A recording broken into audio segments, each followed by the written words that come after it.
Sunday Night Football brings us probably the most intriguing matchup of the week. This is the only game where two teams are both fighting for one playoff spot. The San Diego, or should I say LA Chargers, are traveling to Oakland, or should I say Las Vegas, to take on the Raiders. The Raiders are 9-7. The Chargers are 9-7. Two teams with identical records right now playing in Vegas for the final playoff spot. Right now, as it stands, tiebreaker goes to the Chargers. They are the 7th seed, so both teams need to win to make the playoffs. I think there is a weird world where they both make the playoffs. If they tie, and then the Jags beat the Colts, both teams make the playoffs. And the good thing is the Jags-Colts game is an early game, right? Yes. So they can literally like make a phone call and be like, what do you guys think? Let's just both kneel the ball for 60 minutes. Which team does that screw over? Which team does not make the Steelers? Yeah. Oh man, that's painful.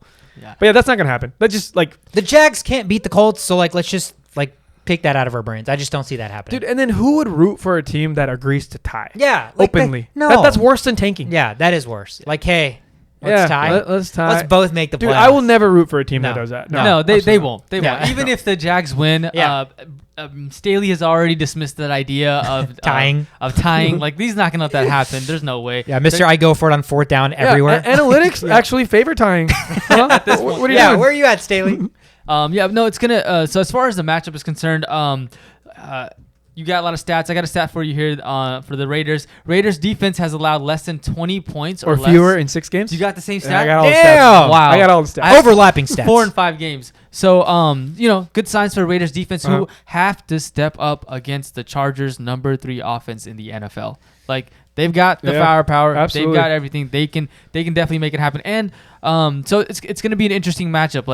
David versus Goliath. Not really. The Raiders defense isn't that great. Right. But Chargers have enough. Another note, news as far as Raiders goes. Darren Waller is set to come back as well. So that they'll need all the help that they can get to beat Timing the is ideal for them. Damn, I missed that one on the injury report. Damn. All right then. I just want to say one more thing about this whole situation. I think there's only one factor that matters that tells you who's going to win this game.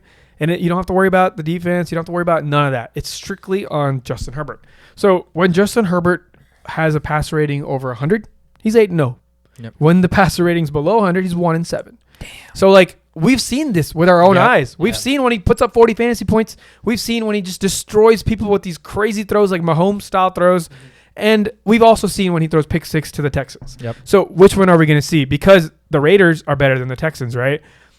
It's just so up. That's why you mentioned that this is the most intriguing matchup, because both teams are literally identical in that you want the game? I'll take the game. You want the game? I'll take the game. The teams are fighting for a wild card when the best way to describe both teams are they're both wild cards. Teams. Yeah. That's they're literally, you don't know what you're going to see week to week, right? That's what makes this such a fucking intriguing matchup. Shout out Justin Herbert. Shout out Oregon.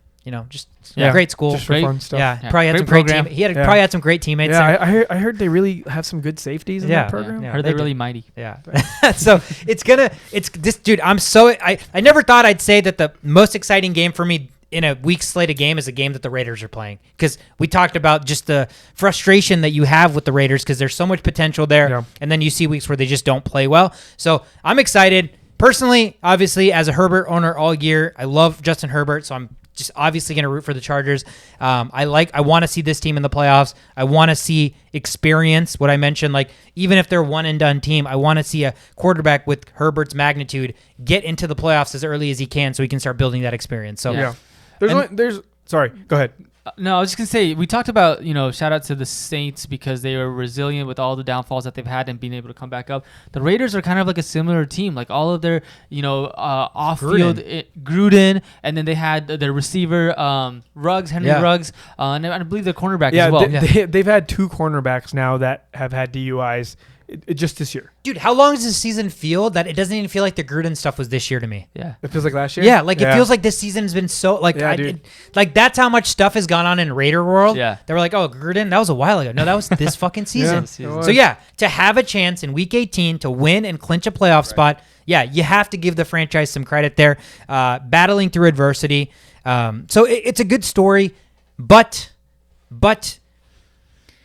I just think when push comes to shove, the Chargers offense versus that Raiders defense is going to be the storyline. The biggest thing that works for the Raiders is, again, Max Crosby, number 1 QB pressures in all of the NFL, right? So he's going to have to be on Herbert's ass. But outside of that, dude,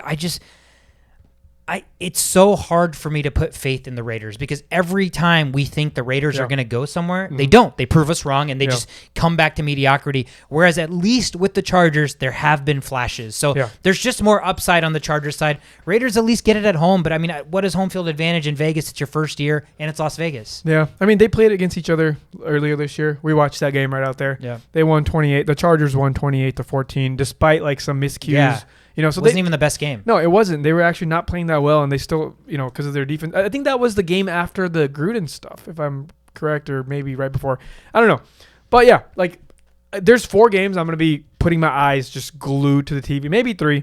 So the 12 o'clock games, you got the Colts matchup against the Jags, right? Yep. Yeah. Everyone's going to be watching that one. Yep. And then you have the, what's the other one?